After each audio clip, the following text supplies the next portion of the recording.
Isang araw sa Nazareth, may isang simpleng dalaga si Maria. Tahimik lang siyang namumuhay pero may malaking plano pala ang Diyos para sa kanya. Maria, huwag kang matakot. Pinili ka ng Diyos. Magkakaroon ka ng anak at tatawagin siyang Jesus. Paano po yun mangyayari? Ako ay isang birhen. Ang Espiritu Santo ang kikilos. Kaya ang anak mo ay tatawaging anak ng Diyos. Jose, huwag kang matakot pakasalan si Maria. Ang kanyang dinadala ay galing sa Diyos. Tatawagin mo siyang Jesus. Nagising si Jose dahil isang anghel ang nagpakita sa kanyang panaginip. Naglabas ng utos si Cesar. Kailangan magpatala ang lahat. Kaya si Jose at Maria ay bumiyahe papuntang Bethlehem. Dumating sila sa Bethlehem at naghahanap ng matutuluyan.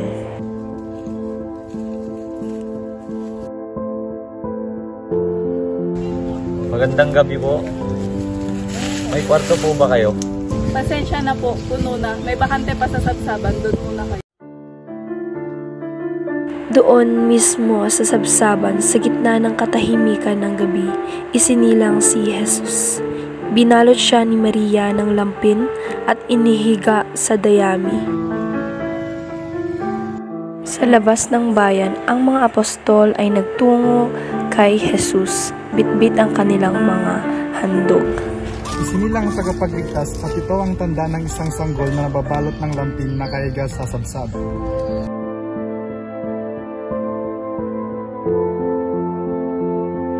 Lumaki si Jesus na puno ng karunungan at pag-ibig sa Diyos. Habang lumalaki si Jesus ay naglingkod sa mga tao.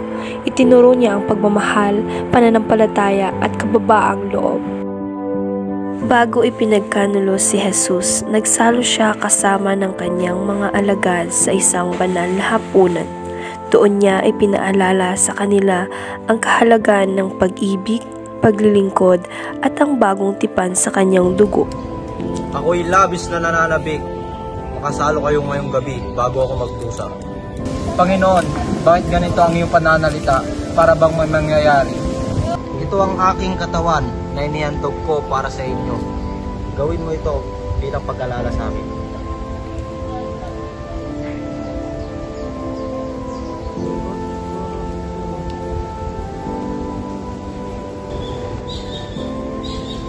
Ang kupang ito ay ang bagong tipan sa aking dugo.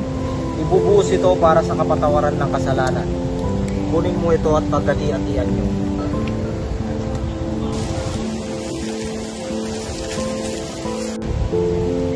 Tunay na sinasabi ko sa inyo, isa sa inyo ang magkakanulo sa akin. Ang isawsaw ang tinapay at iaabot, ang siyang magtataksil sa akin. Anong ibig sabihin niya? Panginoon, tunay bang alis ka na sa amin? Ako'y aalis, ngunit muli din akong babalik. At kung nasan ako naroon, ay makakasama rin kayo balang araw. Magkaisa kayo sa pag-ibig. Mula sa sabsaban, lumaki si Jesus na nagtuturo ng pag-ibig, kapayapaan at katotohanan. Ngunit siya rin ay itinakwil, ipinagkanulo at isinakripisyo sa krus upang iligtas ang sangkatauhan mula sa kasalanan.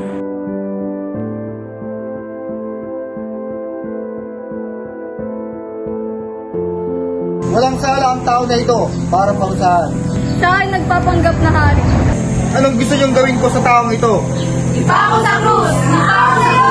Ipako sa krus! Ipako sa'yo! Ipako sa Si Jesus ay itinakwil, ipinagkanulo at isinakripisyo sa krus upang iligtas ang sangkatauhan mula sa kasalanan.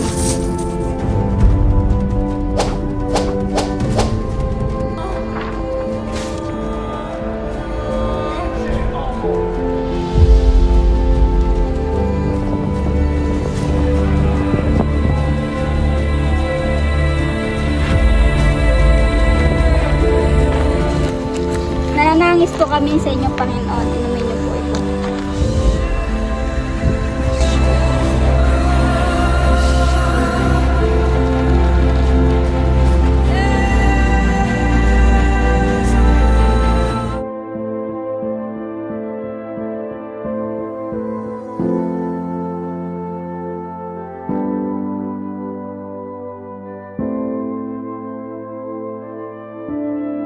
Si Maria Magdalena, Salome at Maria ay naglalakad upang magtungo sa libingan ni Jesus. Ngunit pagdating nila roon, nakabukas na ang bato at may liwanag. Wala na ang bato!